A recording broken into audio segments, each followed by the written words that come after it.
Esse é o canal Matemática no Ar e eu te ajudo a entender a matemática para resolver as questões dos concursos com sabedoria.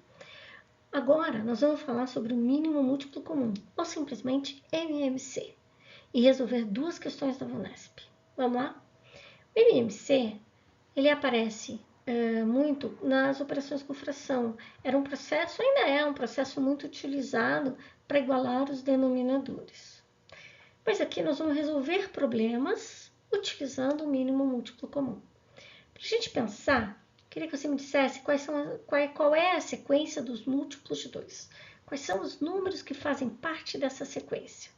Se eu quero a sequência de múltiplos de 2, multiplique o 2 por todos os números naturais. 2 vezes 0, 2 vezes 1, 2 vezes 2, 2 vezes 3, 2 vezes 4, e assim por diante. Então, está aqui. Se eu multiplicar por 0, dá 0, por 1 dá 2, por 2 dá 4, por 3 dá 6, e assim por diante. E a sequência dos múltiplos de 4? Pegue o 4 e multiplique por todos os números naturais. 0, 1, 2, 3. Essa é a sequência dos múltiplos de 4. Repare que tem números que aparecem nas duas. E o menor deles, que aparece nas duas sequências, é o 4. E esse 4 vai receber um nome especial. Ele é o mínimo múltiplo comum. É o menor deles. Múltiplo comum porque está nas duas listas. E mínimo porque é o menor. Então, o MMC entre 2 e 4 é o 4. Vai ser sempre o maior? Não. Coincidência, tá? Não é sempre o maior, não. Mas, nesse caso, entre 2 e 4 é o 4. E qual é o MMC de 18 e 18? De 12 e 18? Como é que faz?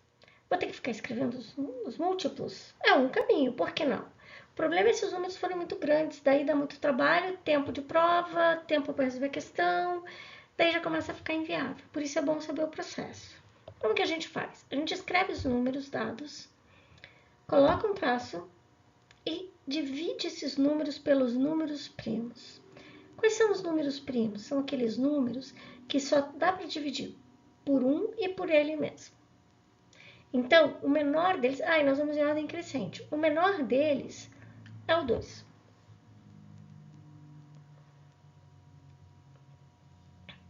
Quando eu divido 12 por 2?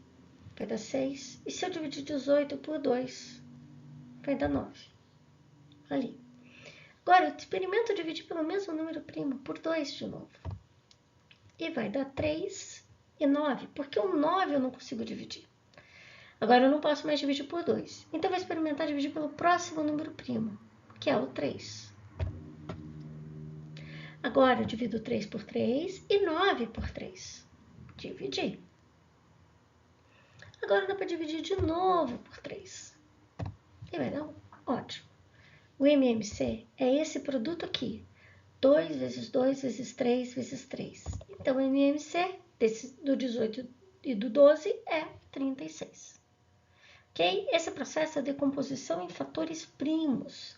Então, às vezes vai aparecer, dependendo do conteúdo que for cobrado, talvez radiciação, a gente precisa dele, ok? Então, vamos às questões da VUNESP. Primeira questão. Em um depósito, há determinado número de caixas que serão empilhadas, de modo que cada pilha tenha sempre o mesmo número de caixas. Desse modo, é possível colocar em cada pilha ou 9, ou 12, ou 14 caixas, e não restará caixas fora da pilha. Sabendo que o número total dessas caixas é menor que 260, então, se forem colocadas 14 caixas em cada pilha, o número de pilhas formadas será. Veja, tem uma certa quantidade de caixas que dá para colocar, fazer pilhas com 9. Se eu não quiser, eu posso fazer também pilhas com 12, e não sobra. E se eu posso fazer pilhas com 14, que também não sobra. Então, o que eu tenho aqui? Se eu colocar 9 caixas em cada pilha, significa que eu tenho 9 caixas, ou 18, ou 27, ou 36, vai de 9 em 9, porque cada pilha tem 9 caixas. Mas eu também posso fazer pilhas com 12 caixas. Mas nesse caso a quantidade muda. Se na primeira pilha eu tenho 12, se eu fizer outra eu vou ter mais 12, então eu tenho 24, com mais 12, 36, com mais 12, 48. E o enunciado diz que eu também posso fazer com 14. Então, 14 vai 14, 28, 48. Repare que esses números aqui, 9, 18, 27 e 36, são os múltiplos do 9. E eu estou querendo saber qual é a quantidade que vai dar certo em todas, que é menor que 260, né? Porque tem que dar certo em todas, porque não vai ter sobra. E como é que eu descubro isso? Mínimo múltiplo comum. Posso continuar desse jeito, escrevendo as sequências, ou sigo pelo processo que a gente viu agora há pouco. Então, é 9, 12, 14. Bom, dividir pelos números primos, começa pelo 2. 9 não dá, o 12 vai dar 6 e o 14 vai dar 7. Vou dividir por 2 de novo. O 9 não dá, o 6 vai dar 3 e o 7 não vai dar. Agora eu divido pelo próximo número primo, então. É o 3. 9 vai dar 3, 3 vai dar 1 e o 7 não vai dar. Tem 3 de novo. E agora eu divido pelo 7, que também é primo. Ótimo. Cadê o mínimo múltiplo comum? É esse produto aqui, 252. Bom, então tem 252 caixas para eu distribuir. Mas olha a pergunta. Se eu colocar 14, quantas pilhas eu vou ter? Bom, é só dividir o total por 14. Então, eu vou ter 18 pilhas de caixas. Próxima questão. Marcos e Paulo trabalham na manutenção de uma empresa, que funciona todos os dias do ano. Marcos trabalha 5 dias seguidos e folga no sexto. Paulo trabalha 6 dias seguidos e folga no sétimo. No dia 1º de abril, Marcos e Paulo tiveram folga. Sabendo que o mês de abril tem 30 dias, a próxima vez em que eles terão folga no mesmo dia será? Bom, eu resolvi escrever os dias ali do calendário de abril e mais um pouco. Eu sei que dia 1º foi folga do Marcos e do Paulo, então eu vou marcar nesse meu calendário. Mas para isso eu preciso de uma legenda. Então, Marcos eu vou usar um quadradinho e para o Paulo eu vou usar um triângulo. Dia 1º, folga do Marcos. Segundo enunciado, o Marcos trabalha 5. Então, o Marcos trabalhou 2, 3, 4, 5, 6. 7 é folga. Aí ele vai trabalhar 8, 9, 10, 11, 12. 13 folga.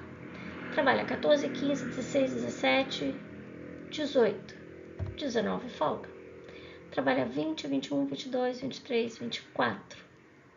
25 folga. Aí ele trabalha mais 5 dias e tem uma folga, mais 5 dias e uma folga, mais 5 dias e uma folga, e assim por diante. Ele não vai dar a próxima. Já o Paulo, ele trabalha 6 dias. Então, o Paulo vai trabalhar, teve folga dia 1º, daí ele vai trabalhar dia 2, 3, 4, 5, 6, 7, folga 8.